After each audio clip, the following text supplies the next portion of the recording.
Welcome everybody. It's a pretty big news tonight that we have for you, and I'm sure a lot of you already know it if you watch Plunder or you follow the Morphew case like I do.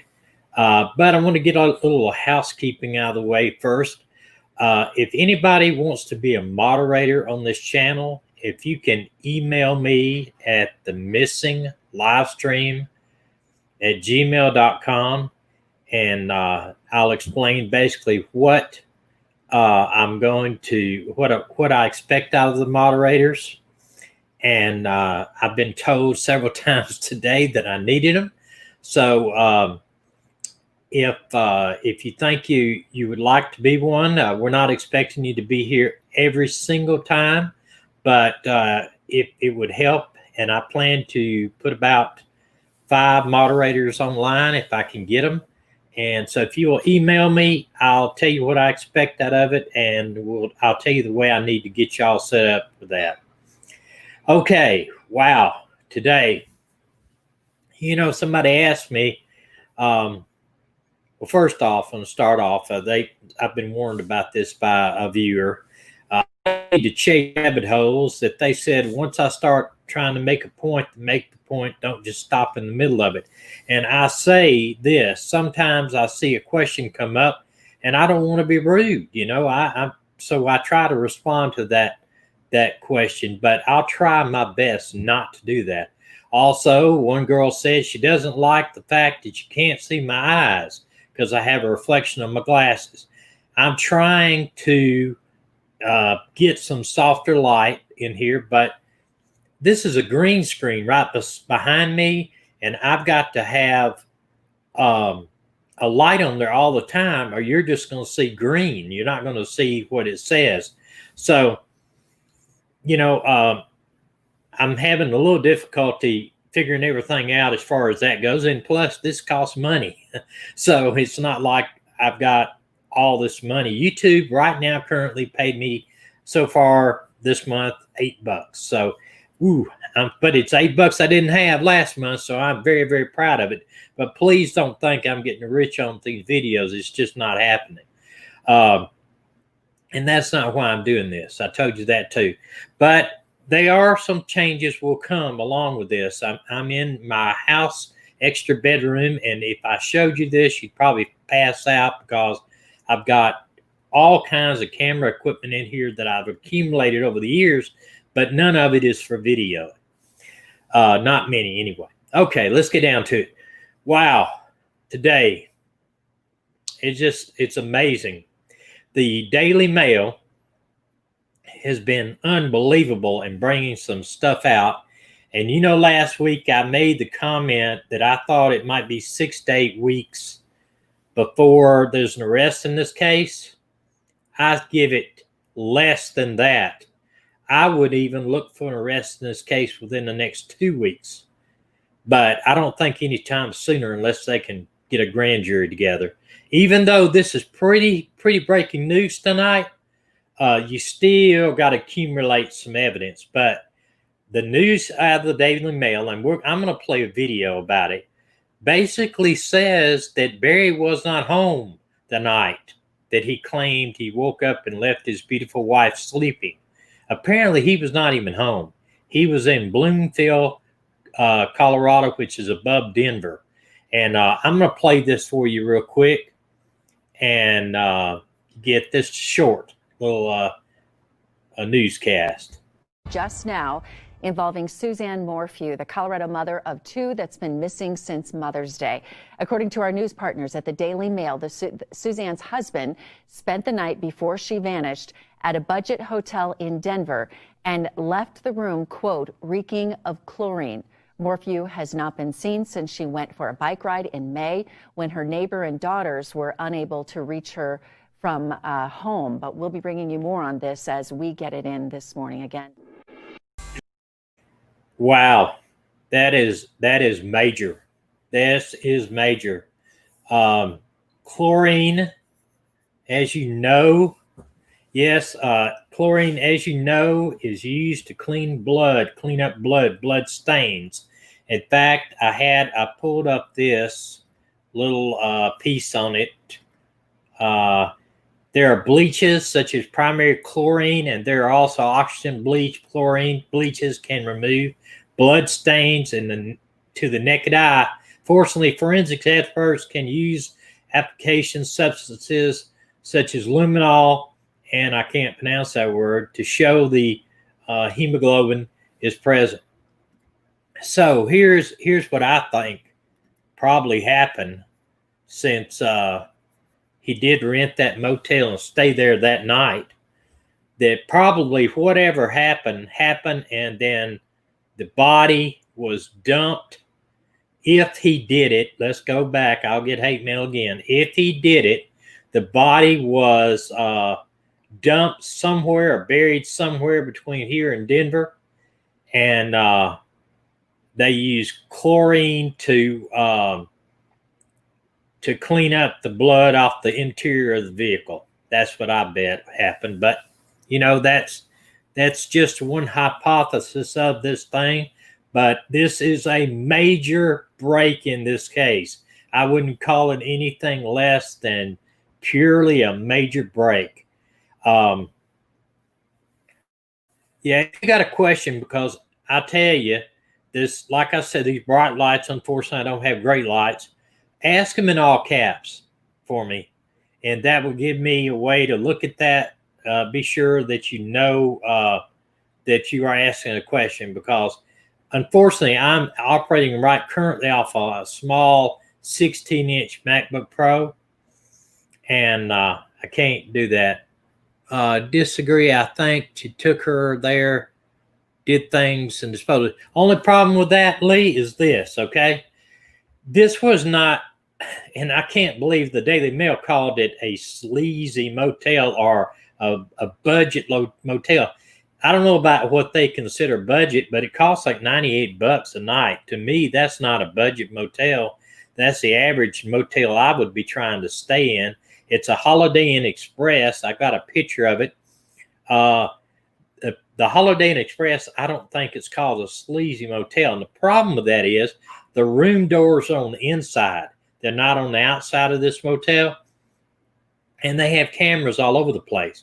So I think she was never brought to the motel. I don't think that's, and they will have security video in all portions of that motel. And it wouldn't surprise me if Barry or had somebody rent the hotel for him and give him the keys so he wouldn't have to go in and be seen at like the desk. Because if you check yourself in the desk at 1 or 2 o'clock in the morning, that's going to be a giveaway. He can't say he left that one, left her sleeping in the hotel. I mean, in her bedroom at 5:30. If they got him checking into a hotel at 1 or 2 o'clock in the morning. This is a map of where the hotel is compared to downtown Denver. It is northwest, just a little bit right there. You see that little blue marking right there in the middle of it there. And, I'll go and show you a little bit more of this. This is actually the motel. Now, see, the room doors are on the inside, so you're not going to carry a body through there and do something in the room to her. I don't think she ever made it to the motel. I think those chlorine rags, or maybe he brought them into the hotel to hopefully, I don't know why he did it. Maybe to get the people to throw it away, or maybe he cleaned up. I really think he cleaned up his truck, though. That could be a real, an idea that he cleaned up his truck. Now, this is the Daily Mail. Exclusive. Husband of missing Colorado mom spent the night before her disappearance at a cheap Denver motel. I don't think $98 a night is cheap. It's not cheap to me. Leaving the room reeking of chlorine and littered with insurance letters, wet towels, co-worker claims. Now, you got to remember this now. They're wet. They're chlorine towels. They're used to clean up something. Insurance letters, I don't know why he did that. That's just stupid. Suzanne Morphew, 49, reported missing on Mother's Day. Found near, and her bike was found near a $1.5 million house. At the same time, husband Barry, 52, was 150 miles away at a Bloomfield, Colorado, working on a landscape down there. Here's another thing, too. They're working for this transport company, the RTD, and they're not really a motel company, the way I understand it. They work on transportation issues within the city. Said, but her home quickly became the focus. Go back. Daily Mail can reveal that Jeff Puckett, a co-worker of Barry's, took over his motel room on May 10th. Because he said he had to go for a family emergency back home to a family emergency, and he said the room was stinking of chlorine. And then the manager of the hotel, which I think is a huge thing, the manager of the hotel says, we don't use chlorine to clean our rooms. So that's big, big, big, big. And I think that, this is a major thing. One thing big about this, I don't care if there was no chlorine, if he didn't find any chlorine smell at all in the room. The big is just establish another false truth that was told by Barry. Barry said he woke up and left his wife in bed asleep. The motel room was rented by Barry and his Jeff Puckett, which I did find on Facebook. However, I'm not going to attempt to contact him because he is a potential witness in this case with the FBI and CBI, and I don't want to muddy that water and maybe get him talking about something that would end up, be something in court that might be something that he said on camera. I just don't want to do that. I don't think I need to be doing that. Dana Meyer, chlorine is different from bleach. Yes, it is. Chlorine is definitely different from bleach. But they do have a similar smell, but not quite. Yeah, she was asleep all right. But this is major because he lied. If he rented the motel up there, 155 miles away, that's a good 2.5 hours away. If he did that, he could not possibly be asleep and leaving his wife home. See what I mean? Another thing, too, is this. He called this guy, Jeff Puckett, and says, hey, I need you here in Denver. I need you to do this work up here. The guy said, what I've gathered from what I've read about the Daily Mail's article, is the guy said he never went to the job site. I apologize for this rocking back and forth. For whatever reason, my table's unleveled tonight. The guy said he never went. He stayed 2 days basically in the hotel room, that there was no tools up there to do the job, and that he was unable to do anything, but he was paid. So I don't know. See here, Jeff Puckett said he was ordered to Denver by Barry, and then the morning, but didn't see him because he'd already left due to a family emergency. He already left. Well, once the calls came in and everything, he ran back to the place he had left apparently the night before. Speaking of exclusive interview, Puckett told the Daily Mail, I got there Sunday night and the room smelled like chlorine real bad. It was his room. He'd taken a shower. His towels were all over the floor. Now, that could have been the wet towels that they found. Some of them would be all over the floor. I don't know. I don't know how that goes. It was his room. He had taken a shower. Okay. The manager at the $92 a night property confirmed the Daily Mail that they do not use chlorine to clean guest rooms, and have handed security footage from the weekend of May 9th to police. See, they have it. They have the security footage right there. Puckett also said he discovered a pile of mail in the room, including a letter from property insurance. and later turned it over to the FBI. Good guy. Jeff is a stand-up guy. He could have held all that stuff. He could have said, oh, man, I don't want to get my boss in trouble. But this guy is a real stand-up guy. He said, I found some mail in the room. Let's see. Okay. I thought that was kind of odd. He thought that it was odd. Some of it was from an insurance company, like insuring your property, that kind of thing. Daily Mail can also reveal that Barry was granted guardianship of Suzanne in order to sell property in their native Indiana on Tuesday, after a 30-minute Zoom hearing. So apparently because of COVID, they did a hearing that gave him guardianship.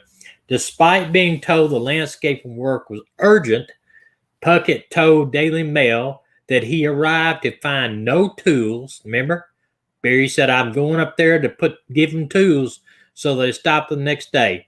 No tools, and was left to wait around the hotel for 2 days, never actually visiting the job site. He said he turned to I'm terrible at these names, but he turned home on Tuesday after Suzanne disappeared and has not heard from Barry since. But although he was paid, man, it just gets the untruths get bigger and bigger and bigger. He was going up there to Denver to drop off some tools so that they could begin work on this urgent job. No tools, but the guy was paid anyway. Let me see. Yeah, never actually visiting the job site. This is a picture of Jeff right here. And looks like a pretty hard-working dude. I believe that there will be arrests soon. That's just what I'm going to say. I think, and this is a bad thing to say, but and I agree with you, Molly. I'm afraid they won't ever find her. And the only way they'll find her is this. If Barry or whoever did it leads them to the body. Now, here's the deal. Say they make an arrest with him. And we're just going to hypothesis out here. Let's just say Barry did it and they make an arrest. Well, the first thing they're going to do, first they're going to have all their ducks in a row. The FBI and the CBI does not make arrests in cases they cannot win. They talk it over with the U.S. attorney. They submit it to a grand jury. A grand jury will hear this case, and I would not doubt if a grand jury is not hearing this case tomorrow, because a federal grand jury may have been impaneled 2 or 3 weeks ago. They could be impaneled on day one. Federal grand juries run pretty much not 24 hours a day, but they run every day except for Saturday and Sunday. So they would, once they compile it, they would have a preliminary hearing, an arraignment after an arrest, and then they have an arrest from grand jury indictment and a preliminary hearing.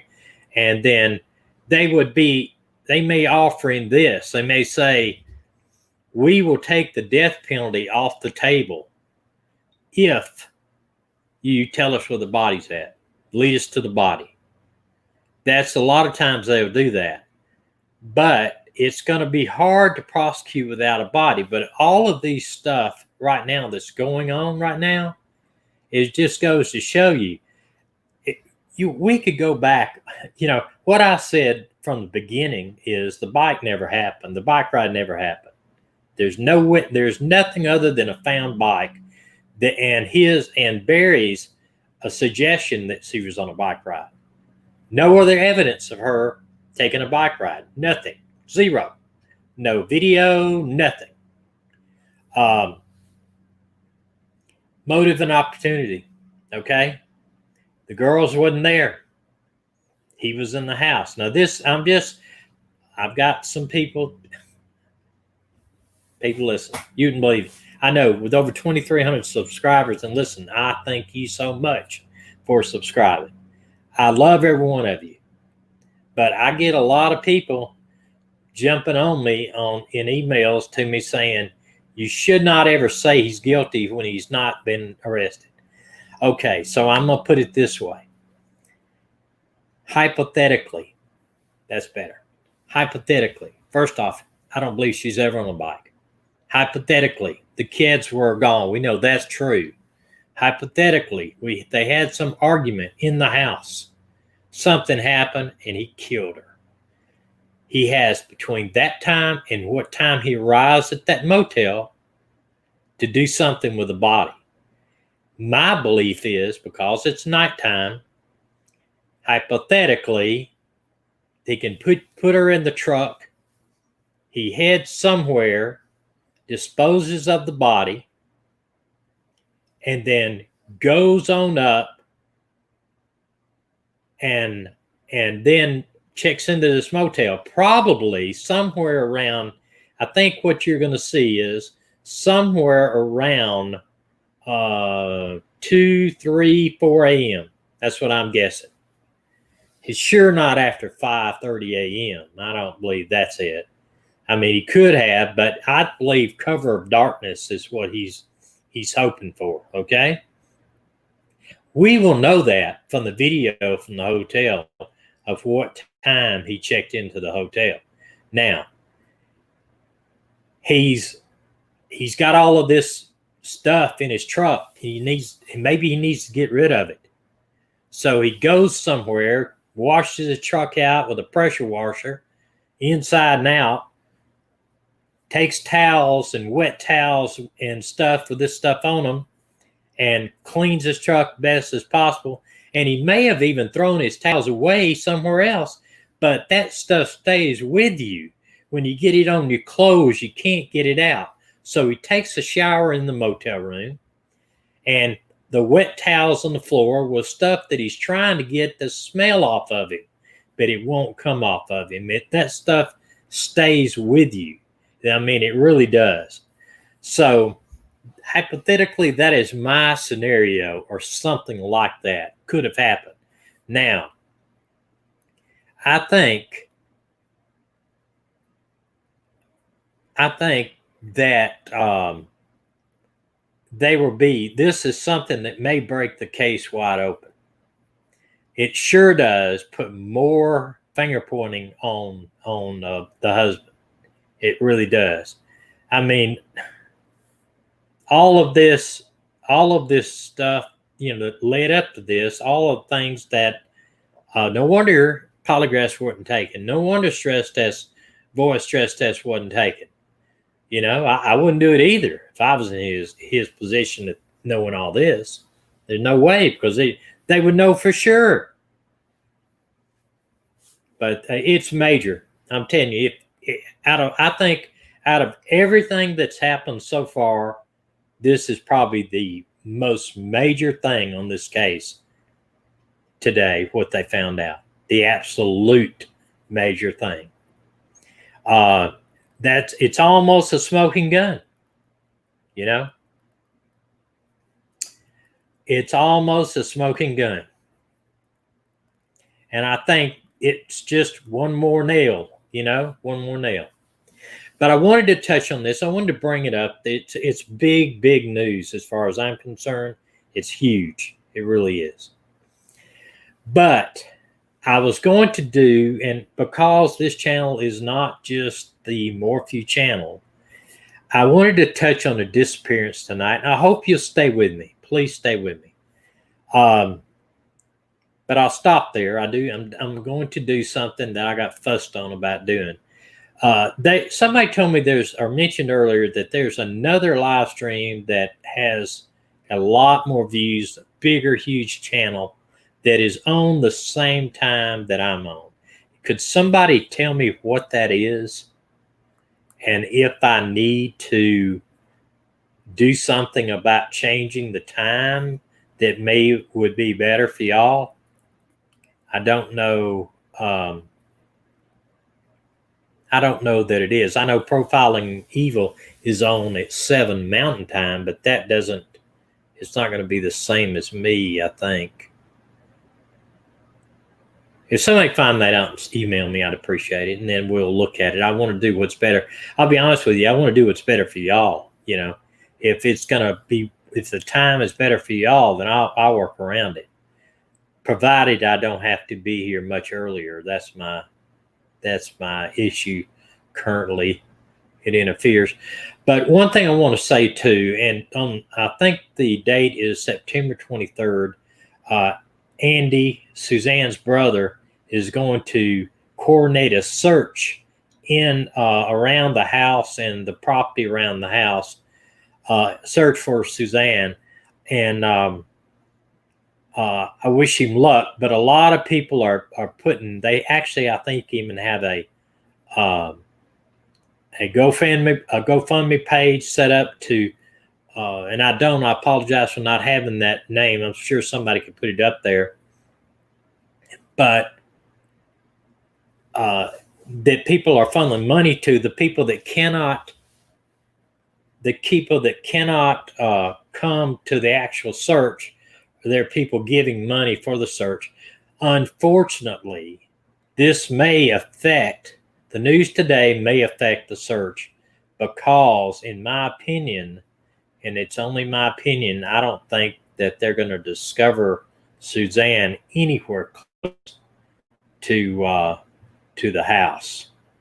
I think it's going to be further away, and that might be something that the police investigators can get with Andy and kind of tell him some information about the possible truck GPS information. Maybe that would be it. That would be great, so that a lot of money and time is not wasted looking for in a place there's no possible chance for her to be.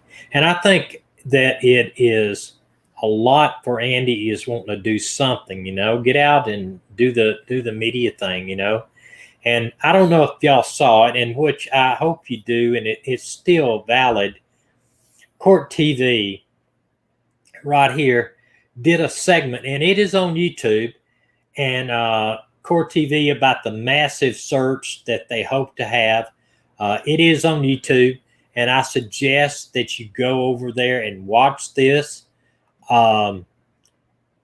They discuss a lot of different things. They put these, the Daily Mail talks about things, but they pretty much discuss the search and what's going to happen. And let me just see here if this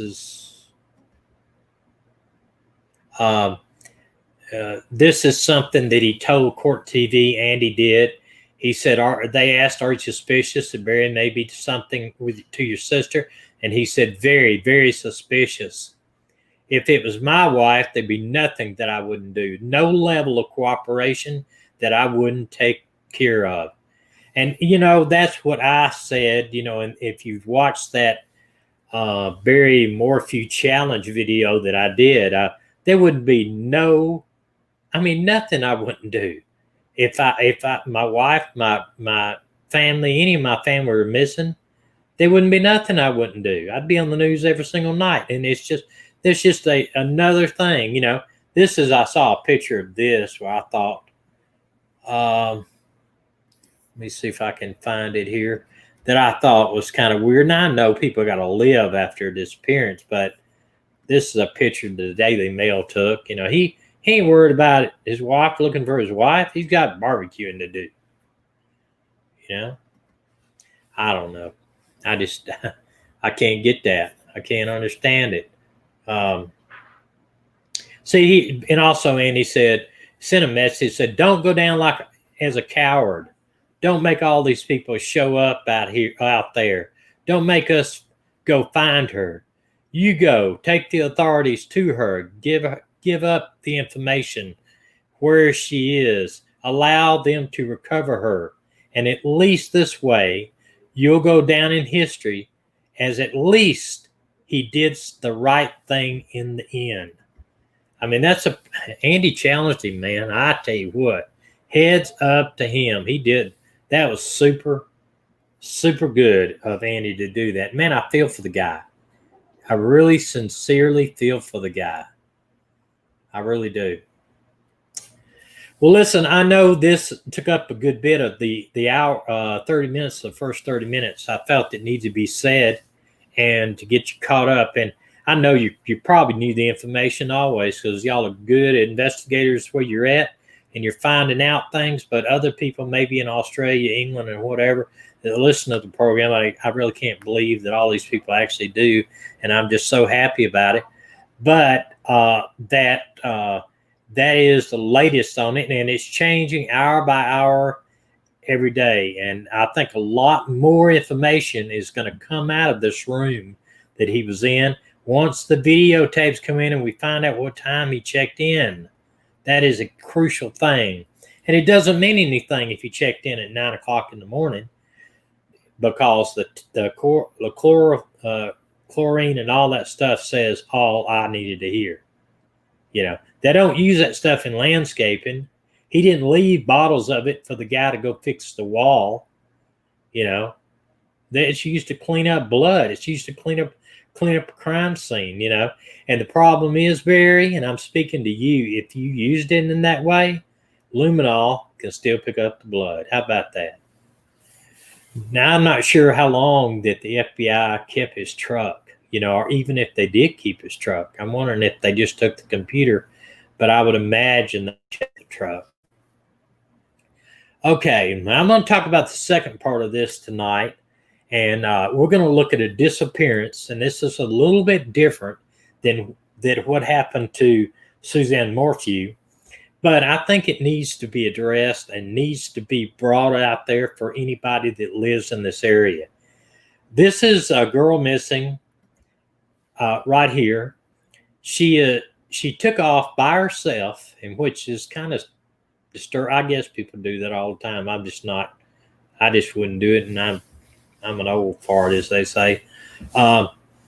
She took off to hike the Hidden Lake Trail in the Cascades Mountains. I think they're of Washington, near Seattle. And she's 5'4", 130 pounds, brown eyes, freckles, elbow-length, curly red hair, and apparently halfway, or while she was in this hike, she disappeared. And but the one thing, the factor in, they think, is that a snowstorm blew up while she was in this hike. This is just a little bit about it. And I appreciate you staying with me here and not leaving, because this is not the most exciting stuff. But, you know, this girl deserves as much attention as anybody else does, even if it was an accidental disappearance, because too many times they look accidental and then they turned up not to be. This is 28-year-old Rachel, and the last name I think is Lakoduk. Moses Lake, Washington, remains missing 5 months later. Now, this was in March 3rd, this was put out. He disappeared on an overnight hike on October 17th, 2019, on a Hidden Lake Trail, Marblemount, Washington. Now, I'm going to tell you, I personally don't know that I'm capable of doing this trail or even doing it, because I'm not in shape enough. I know I could have done it when I was younger. Multiple searches, rescue crews worked over the weekend to locate her. Canines, ground pounders, I guess that's just guys on foot. Aerial searches, they even used a helicopter to try to find her, I think with the FLIR, the heat seeking, but she's not to be found. Now, this is another picture of her here. Another beautiful girl missing. I want to show you some pictures of this area. You know, it's rugged.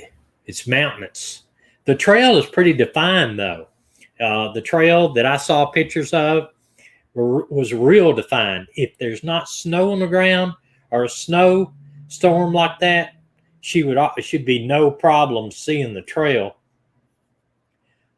This right here is a picture from the top of the summit, and you can see why people even hike this, because it is just beautiful. It's absolutely beautiful. The lake's in the middle of the mountains, kind of in a crevice. I'm thinking probably glacier water because it's like deep.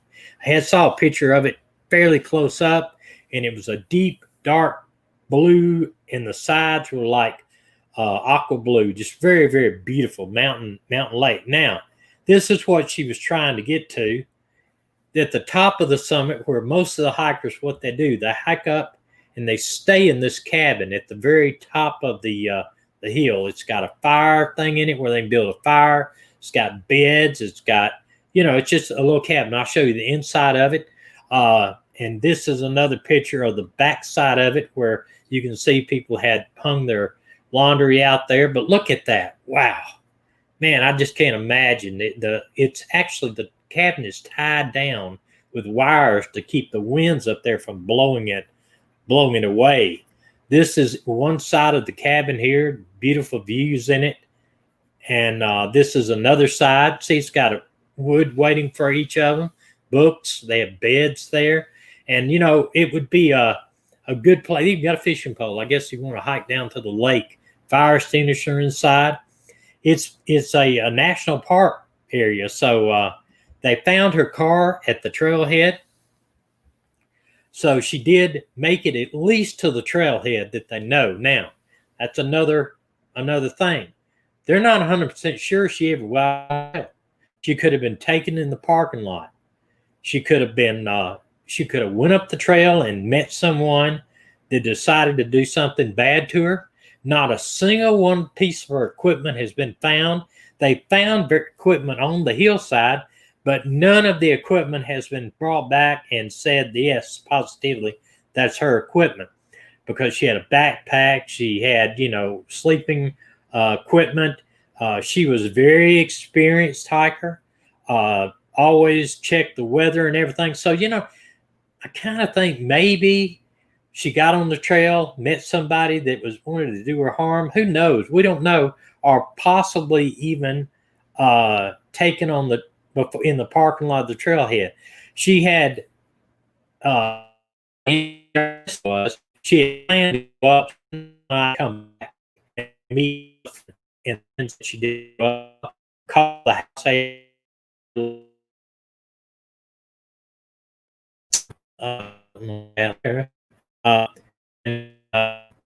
Basically, she.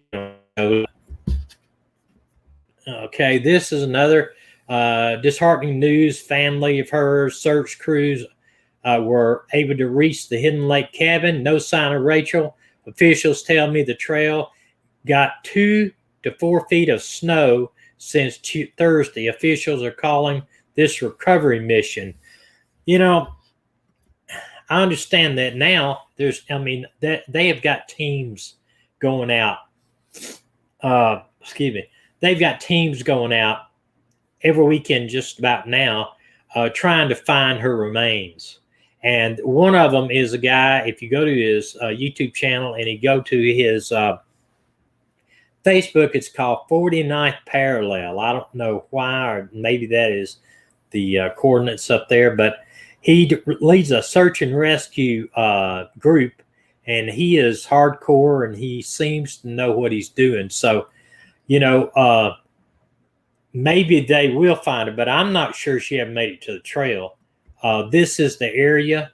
It shows a little bit about the area where this happened at. It's pretty much national forest around it. And I also this is something I wanted to share. And people think nothing can happen on these trails. Look at this guy. Police say 30-year-old James Jordan brought terror to the Appalachian Trail, menacing hikers with a machete. Stabbed one guy and injured another one. And this was back. And I want to play, just if y'all don't mind, I want to play this little video that accompanies this. And this goes to show you, we can't tell you if indeed that something bad didn't happen to her on this trail or before she got on the trail. What most of these people think is that she went up the trail, maybe it was a mile or 2 miles into it. A sudden snowstorm happened. She was trapped and she either fell off the mountain or tried to hide and for whatever reason got snowed in and died, or an avalanche happened. And that may be true, but they haven't found anything, nothing. And they've been on that mountain a whole lot. Now, a lot of the places is sheer. I mean, the trail goes right beside places you could fall off. But if she was very experienced, that would lead me to think that either she was taken before she got on the trail or while somebody was up there and took her. The moment you watch this is really kind of scary for people hiking, especially alone. It is an American treasure, the majestic Appalachian Trail. It starts in Georgia and goes all the way north to Maine. Now, police say this man, 30-year-old James Jordan, brought terror to the trail, menacing hikers with a machete. I was freaked out. It was scary. It's terrifying. Ronald Sanchez, a 35-year-old Army veteran, was stabbed to death and a woman hiker badly wounded. This is the area of the trail where terror struck in the middle of the night. Investigators say James Jordan fatally stabbed one hiker, then tried to kill another, leaving her with multiple stab wounds. She actually played dead. And when the killer fled the scene, she had to hike an additional 6 miles with her injuries to find help. Just the willpower, the sheer willpower of her to do that, that really shows the strengths of these hikers. It's incredible. For several weeks, hikers had been warning each other about sightings of Jordan and his dog Felicia. The warning, anyone who spots this individual, call 911, was posted on social media. There are about 200 of these shelters where hikers can get out of the elements and put their feet up for the night. And at each one of these shelters is a logbook like this. This is the form of communication among the hikers. Now, when James Jordan started hiking the trail, you started to see some entries from hikers warning each other of his erratic behavior. Warnings like, keep your heads up, stay together, keep your wits about you. 36-year-old hiker Matthew Norman actually found Jordan and persuaded him to leave the trail and go home to Massachusetts. I bought him a bus ticket. I drove him an hour off trail, got him a hotel room, a nice meal. He took these photos of Jordan and the dog, but his act of kindness did not help. Unfortunately, he did not take that bus trip the entire way, and at some point got back on the Appalachian Trail, and of course that led to the murder. Ronald Sanchez was murdered a week later. Jordan was arrested on the trail the following day and charged with murder. And now hikers say the trail is safe again.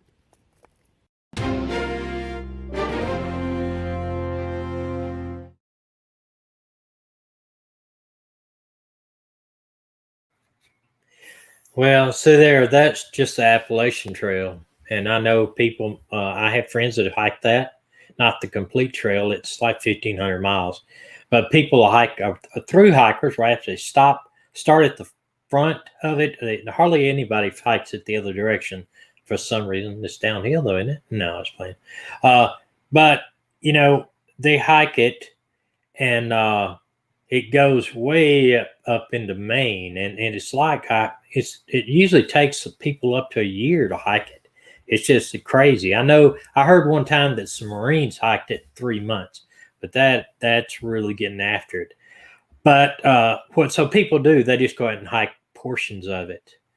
But it just goes to show you there's crazy people out there. And it could very well have been that she was abducted, or that she was assaulted and killed, or that she never made it on the trail at all.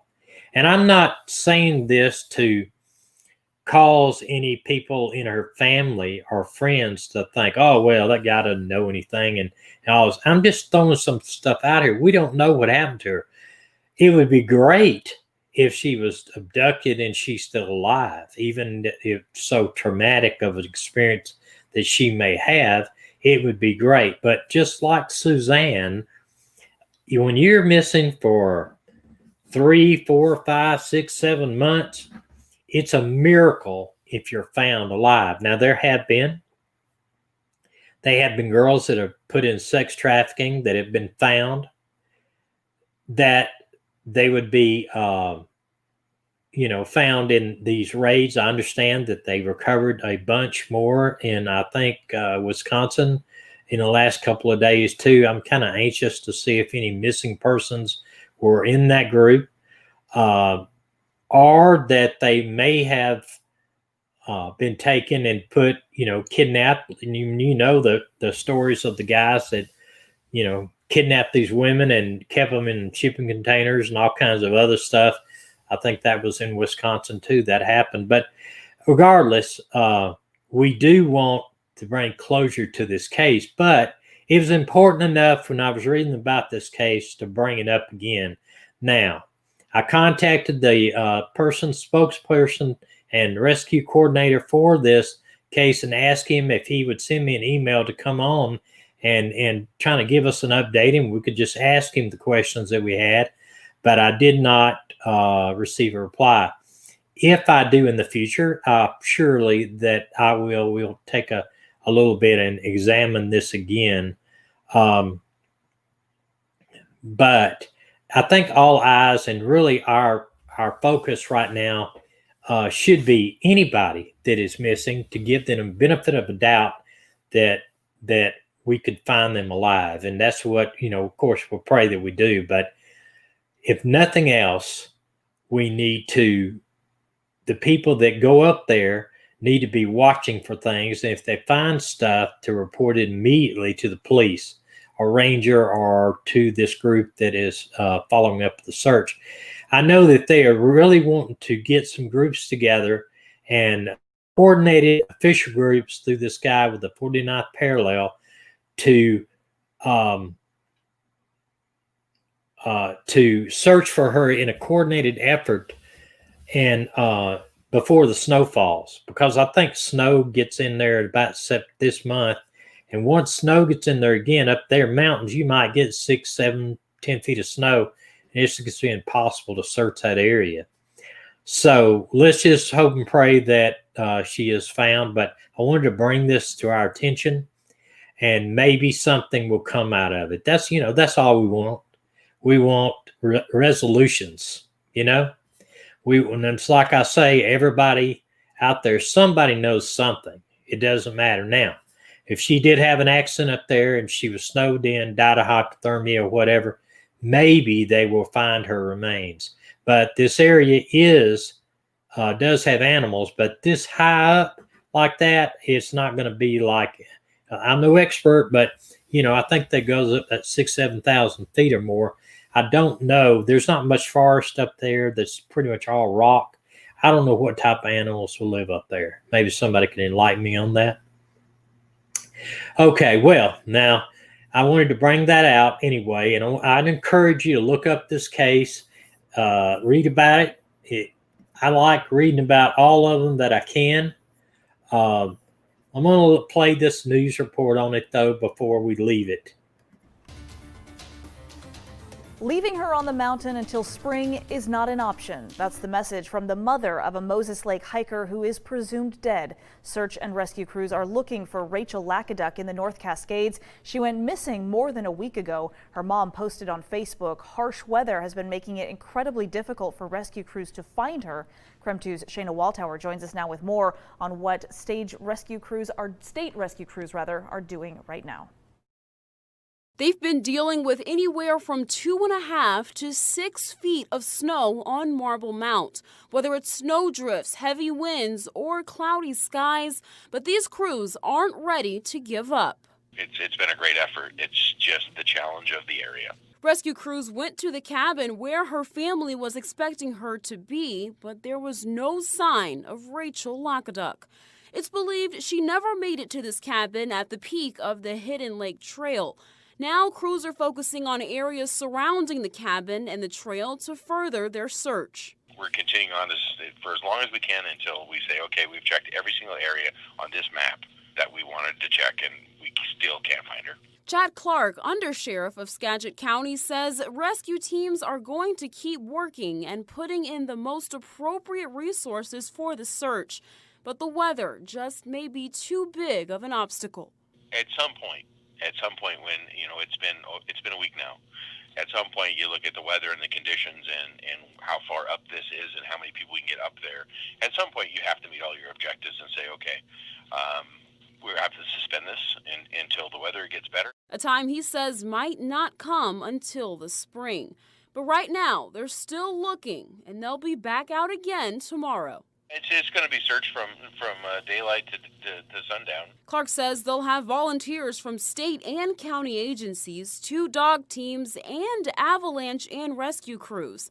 And the Whidbey Island Naval Base helicopter will be on standby in case the weather is clear enough to fly. Clark says they'll all be ready to respond no matter what they find. It depends. What if we find something? What if we find an article of clothing? What if we find something that, hey, wait a minute, whoa, what is this? And then we kind of reevaluate and go towards that. Shayna Waltower, KREM 2 News. See, they're not sure. They're not sure she was taken in the parking lot. They're not sure if she was, taken. But as far as I know, they never put her out there as a missing person, anything other than the hiker.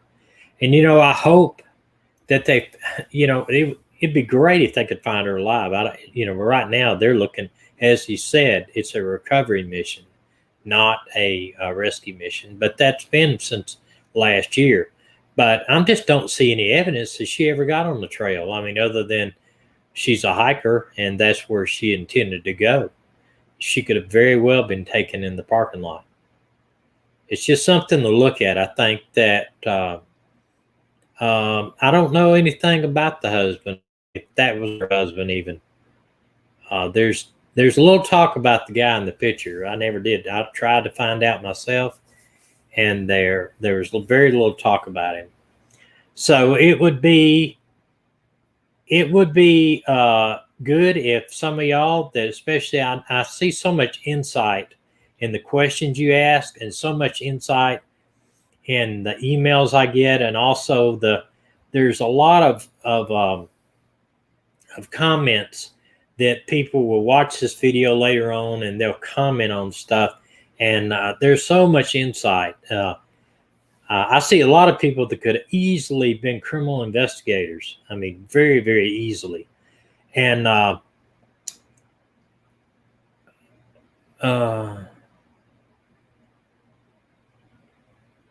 has anybody done a statement analysis on this comments?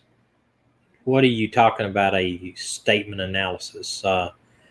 Maybe somebody taking these comments and examining what he means by them? Is that what you're saying? I haven't. I don't know who. The FBI, I'm sure, have looked at everything. But we're going to leave this girl, the rescue, trying to find girl. I wanted to put it out there anyway, and kind of, I don't want to ever feel like if something struck me about this disappearance, and I felt like I needed to put it out there. But getting back to the Morphew case, I do feel like that this is a major breakthrough, and I do feel like also that some major things will come out of this in the next week. I would not be surprised if he doesn't take a more active role to lawyer up. I know he has not talked. He did talk to the media, but I'm sure now he is probably regretting that. I see something about the body discovered at the disc golf place. Yeah, that was kind of near. Somebody said it was near Barry's mother's house where this was. I'm not sure how close near is, and I'm not sure if they have determined what stage of decomposition the body was, if it was bones or a body. I did look at it. I'm just not sure if anything's been determined there or not. I understand they were going to do DNA on it. One thing about that being found that I thought that was kind of strange is they built this golf course and never discovered it. And just these guys were, I don't know if they were out doing work or whatever it was, but the body was discovered. I'm just wondering how long the body had been there. And I can't see, of course, it'd be stupid, but I can't see that hypothetically Barry would have dumped it in the middle of a golf course where somebody could easily find it. Hypothetically, again, I know I'm going to get some hate mail from this, but if Barry did it, then I think he probably, you know, this guy's a hunter. He's been in the woods. He knows the woods. He knows what kind of stuff is out there. So he could easily, these places are, the Colorado's mountainous. It's wooded. There's all kinds of animals out there. He could have easily buried or put their body in a shallow grave, or not even a shallow grave. Could have left it somewhere, hoping that the animals would eat it. You know, bear, mountain lion, other stuff. If they come to a dead carcass in the woods, they're gonna, you know, if you're dead, they're going to consume it. And that may be what happened to it. I hope not, but it may be. Now, I don't believe that this will be her in the middle of this frisbee golf course. I may be wrong, but I just don't believe it. It will be there. It's too conveniently found, unless that was the plan all along. Let they find it, but I don't think so. You know, whatever happened that night, I believe it happened right during that text phone call with her friend. You know, when anything happens kind of suddenly, I believe that's when it happened.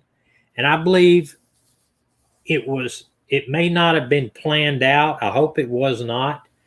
But whatever happened right there. And then there was a matter of about 5 or 6 hours that something could have been done with her body. And it's so big. The area there is so big. Colorado is so big. And just like this area of Washington where this girl's missing, it is huge. It is expansed. It's like, I mean, it's just, I mean, things happen. Like I said, if you want to read something interesting, Google missing people in the national forest. It'll blow your mind. It'll absolutely blow your mind. People just go out on a hike and they never see them again. And, you know, we may examine that, you know. Did he have his bobcat that night? I'm sure it was at the house. I don't think that it had gone anywhere. In fact, in most of the pictures, it's sitting in the front yard. And, you know, whatever was happening at that house that he was supposed to deliver dirt with over there, that's a whole nother thing. We don't know what that was all about. Where does everybody think her rings at? I don't know. They could pop, you know, the person that did it could pop the diamonds out and just get rid of them, just keep the diamonds, put them in another ring or something later on. I don't know. What was the last time that anyone besides Barry talked to her alive? I think the last person that spoke with her before she was reported missing, besides her husband, was the phone text message to her best friend on the phone. I don't think she had the opportunity to talk to anybody before she disappeared. She was texting a good friend attending a wedding. That's very true. That's abruptly. And see, that's why I think it happened right during that period of time. Either there was some type of argument. You know, we don't know. I would love to talk to this friend and ask her, had she ever told her, you know, told her that there was something going on, like abuse in the family? Very hypothetically did it. Does it appear a lot of pieces points to premeditate? Just from what we know now, here's what you got to examine about premeditated. Premeditated could have been long time ago thought out. Maybe just, or let's just say this is just a hypothetical scenario. Say that he had a girlfriend out there already. Say that he moved out there to be close to the girlfriend, and say that she discovered the girlfriend and, something happened. I don't think it's going to be premeditated unless, premeditation doesn't have to be months in advance. Another little bug in here. It can be overnight premeditated. In other words, if he thinks about it over time, I'm going to put this up and answer this in a second. He could have thought about it overnight. That's premeditated. If you walk out of the house with a gun in your hand and you're going to go down the road to shoot your neighbor because you're tired of his music, they can make it into premeditated by showing there was a pattern leading up to it. The non-premeditated might be the fact that he got in an argument there in the house over another woman or whatever it is, and he exploded and then he did something to her. That would not be premeditated. But premeditated doesn't matter because you still go to the get the needle or the death penalty. Towels smell like chlorine. Where white, they would have been red. The crime scene took place at the house. All communication stopped. I would think the first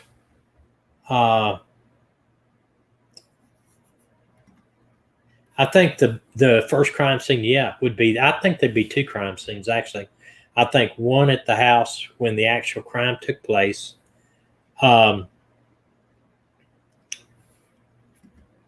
Yes, I agree. And then the other crime scene was when he did something with the body. If he did kill her in the house and then take the body in the truck, then he would need some stuff to get out the stuff out of the truck, the evidence from the truck, like blood, spatter, and bodily fluids or anything. He would need to clean his truck out with these stuff. And I'm not convinced the towels in the motel room, and I'd say probably not. I think the towels in the motel room were not used to clean whatever blood or whatever stuff he was using the chlorine for. That's not what I think they are. I think that was him trying to clean that stuff from him, to clean the smell off of him, to clean the they said he took a shower but there was wet towels all over the floor, the guy said. Well, if you track in anything, there may have been that. If you go in and take a shower, you're going to use dry towels to towel yourself off, unless you're really trying to get stuff off your shoes, your clothes, yourself. The chlorine is it's stronger than bleach. It's very strong.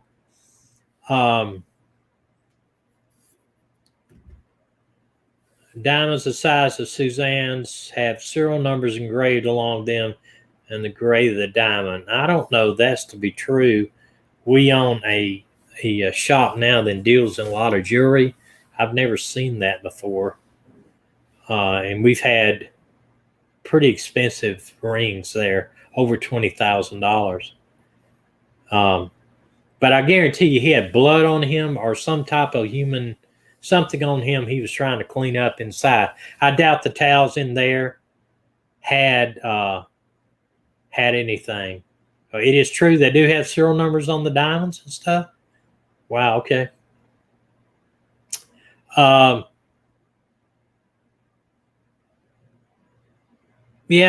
he did leave the hotel room a mess for his worker.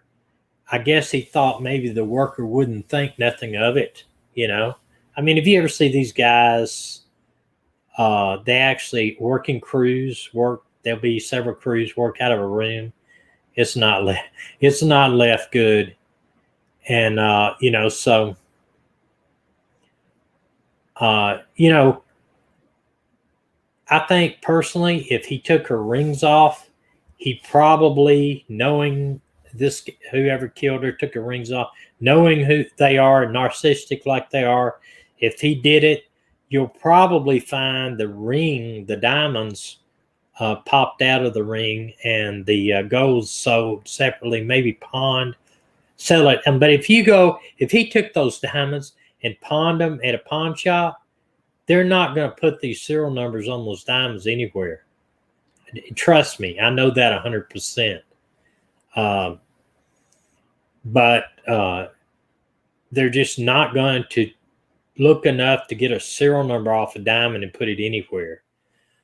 These guys, I'm just telling you, it's just not going to happen. So it might turn up later on. They might be able to trace it, or he might just take those diamonds, put them in another ring, and give them to somebody else, his next true love.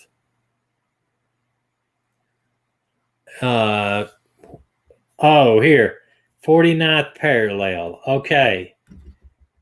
Glad you're with us. We discussed the girl that she was missing on the Hidden Lake. We discussed it earlier. I'm glad you're here. I wanted to ask you a question if I could. Was it determined that Rachel did get on the trail, that she possibly was not taken in the parking lot before she even entered the trail? Was that established? Can you tell me that? The questions I had was, and we talked about this for about 30 minutes earlier. I'm sorry you came in on the last part of my talk. We were talking about another case that we've been following up for a while. She was witnessed on the trail. Great. Well, I hope and pray, we're hoping and praying she is found. No, the way I understand it from what I read was that none of her equipment has been found yet. Is that true?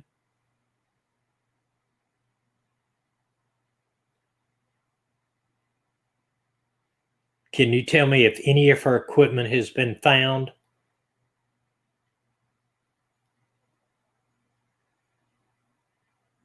And I apologize, the conversation is kind of, that has been found? Well, that's good, is if it can kind of determine where. I understand that it is, nothing has been found. Would it be possible, and we're all hoping that it's recovery. We're all hoping that you can bring closure to the family.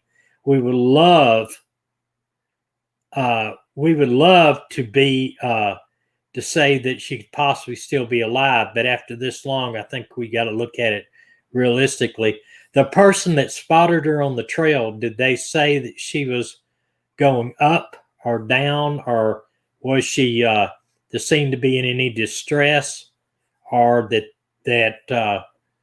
why? One thing I guess is, and I know it's not a big deal, a lot of people do it, but why hike alone, especially on a trail like this with the snow can blow in like this?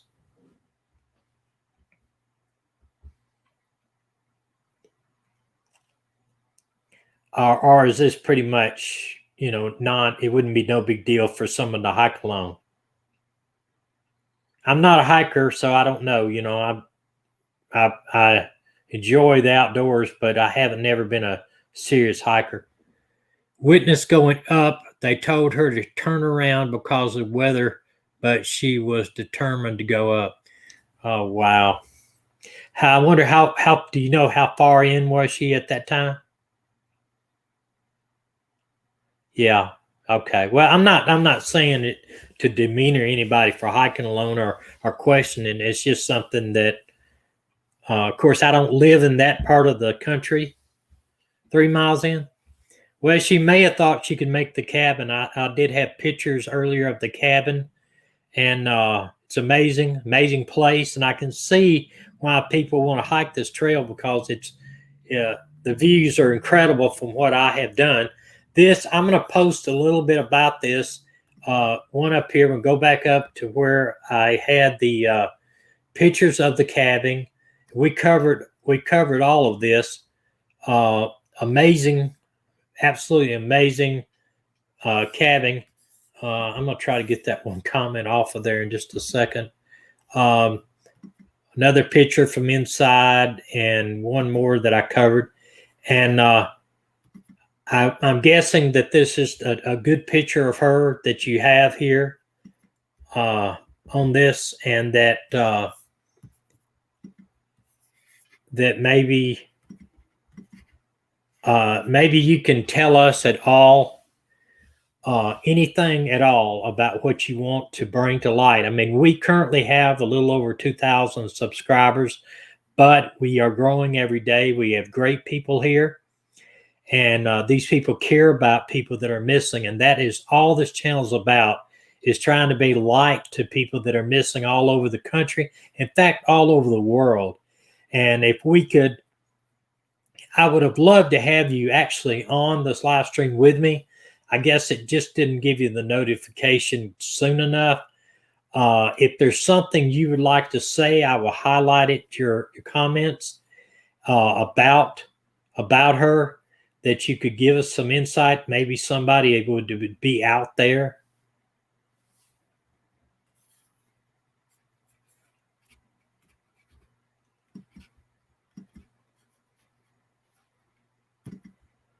So at this time, we're spearheading the search efforts, which I did go to your channel, your web page, and your YouTube channel. I suggest everybody, if you want to find out some great stuff about the outdoors, to go to 49th Parallel YouTube channel.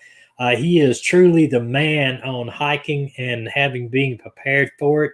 I learned a lot of stuff just watching your videos. And it is a great effort that you are doing, taking on spearheading the efforts for recovery.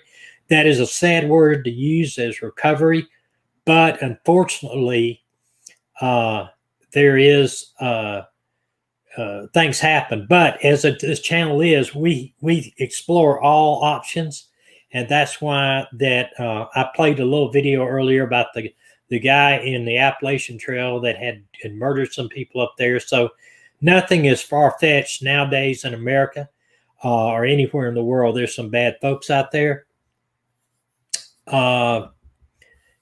Freak snowstorms can blow up on the mountain, not even check the weather. Yeah, I wondered, was she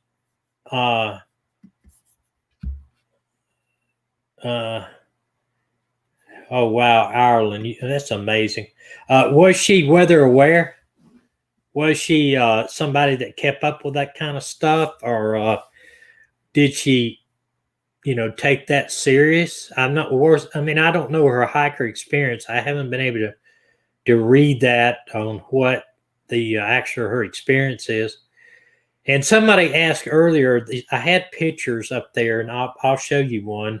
A guy that's with her in the picture, and they were wondering if this perhaps was her husband. Let me go back here.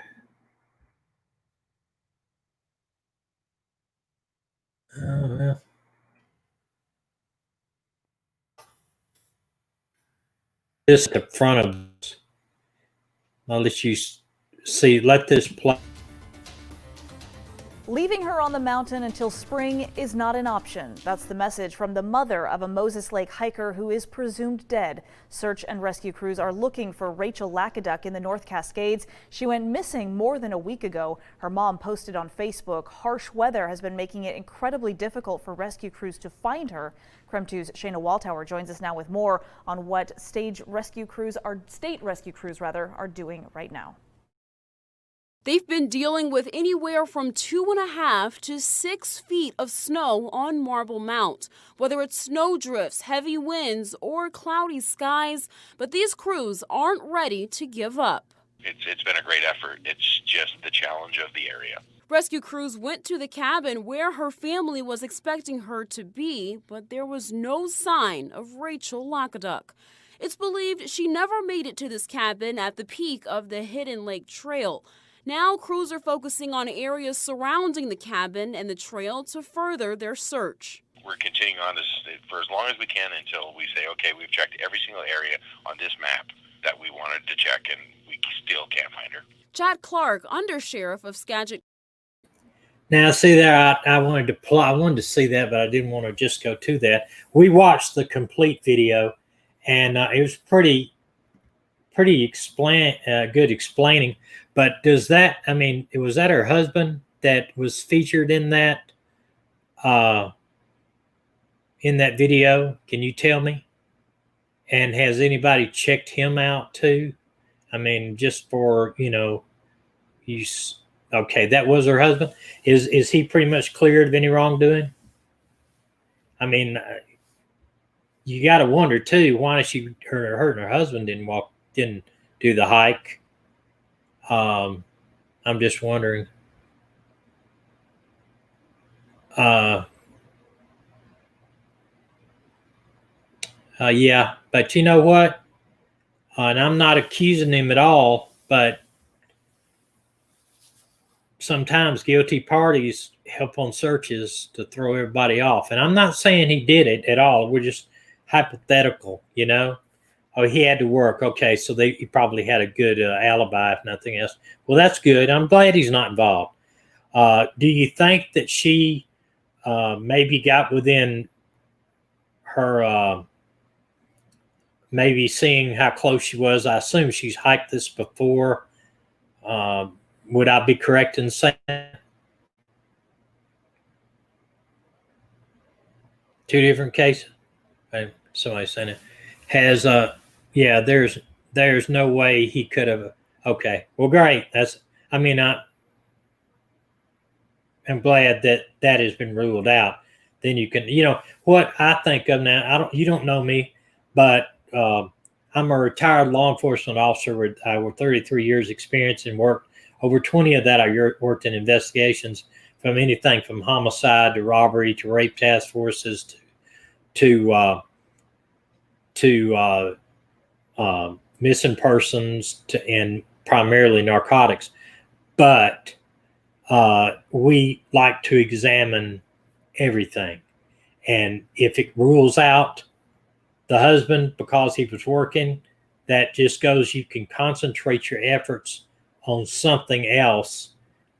And probably this is it was her birthday. Oh, wow. I know the family has got to be the hardest thing for a family in a case of the missing person is the unknown. And, so we like to examine if there was human intervention in the case that she was missing, or that the snow just built up. She tried to make the cabin and got overwhelmed. But if she's an experienced hiker, do you think she would have tried to seek secure place and dig a snow cave or whatever to get herself out of this? Or do you think it just got too much for her? Or what is your opinion? Because you're the expert, I'm not.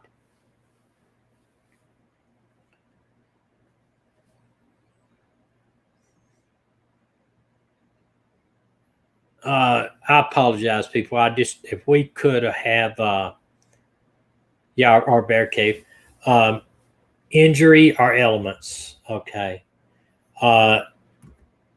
Yeah. And, I don't want to get back into that right now while we're talking to, I think your name is, last name is Mr. Carr. Is that correct? I don't want to call you 49th parallel. But anyway, you're the expert. We're not. Correct. Okay, Mr. Carl.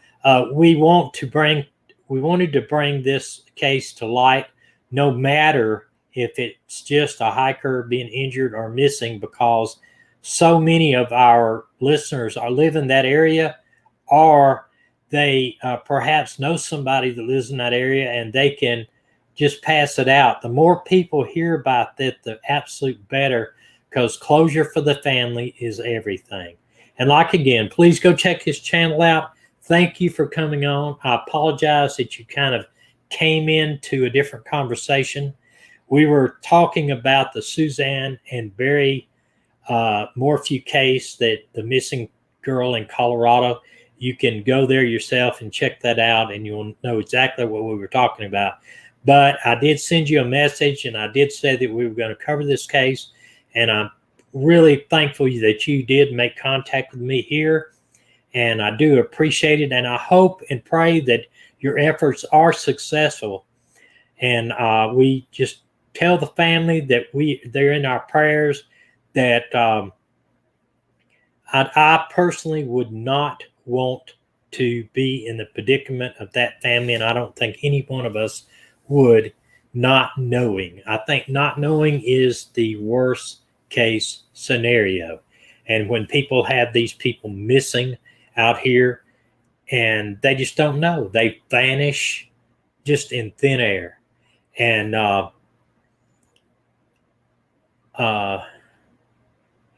do, like I said, go to his channel, look it up. Man, I tell you what, it's got some great videos there. I managed to watch about 5 or 6, and very good. And I'm subscribing. And if we can ever feature somebody for you or get the word out about anything, please do not hesitate to email us. My email, I think I sent it to you, is the missinglivestream@gmail.com. We will be keeping everything, these missing people in the forefront, whether it's just a missing hiker or it's a missing person. The Rachel is in the 3% of missing without a trace. Wow. I don't know what to say. Yeah, I really don't, because to me, the policeman in me tells me that humans, and you said it here in the comments, is the most dangerous animal. So the policeman in me tends to go back to foul play rather than just injury or lost in a snowstorm because of her experience. But we're hoping they do make a recovery. The fact that none, as he said, none of her equipment has been found and located. Absolutely none. And that trail, I understand, is a pretty busy trail in the summer. So we just came off the summer and nothing has been discovered. It just really just, I don't know what to say. We do appreciate everybody coming out tonight. We will be back, of course, on, let me see, today is Wednesday, guess Friday. We will be back on Friday at 7 o'clock. If something changes, on anything, we will let you know. And Mr. Carl, if you could email me if y'all do find her, and we can announce it, let these people know that care about you and are wishing you well, then we will announce it. And one other thing, I think you have a GoFundMe page for funds for a future rescue efforts. Is that true? And if you do, if you want to put that up here on the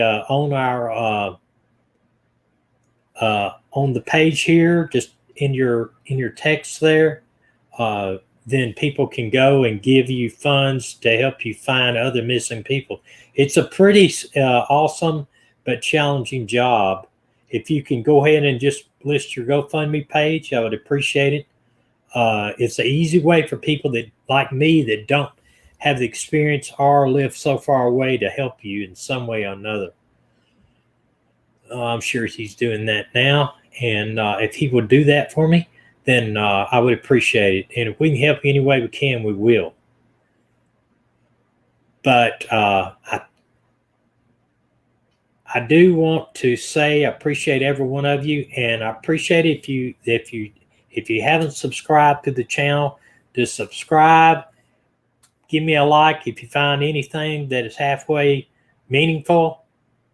Okay, thank you. And if you could just send it to if you don't get it, if you can post it in the comments on this video, I'll be sure to highlight it up there so that everybody will know about how to get in touch with you. But and also his GoFundMe page. If you share my videos, I know you have. I just can't tell you how much it means to me that you done your part to share this video. It's amazing to me. I'm kind of in awe that we've gone so far so fast, and every little bit helps. And we hope to see you back on Friday. And if you think you may want to be a moderator, if you could email me at the missing live stream at gmail.com. I will explain what a moderator does basically, and I will add you to my list and tell you how I need you to do it, because I'm not the greatest in the world. But just email me if you would. I see a few people on here say they wouldn't mind doing it, but just if you would email me, and I'll be sure to get with you. And I appreciate it, Mystic. I appreciate you doing that too for 49th Parallel there. And he is obviously an expert in what he does. And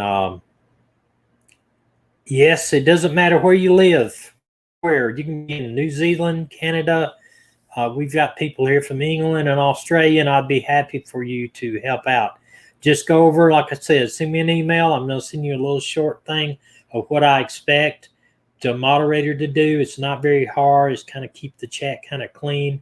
It's to also allows you to post when somebody comes into the chat that you actually welcome them and make them feel at home, because that's what I want to do. And I'll explain on how we need to add you to as our moderator.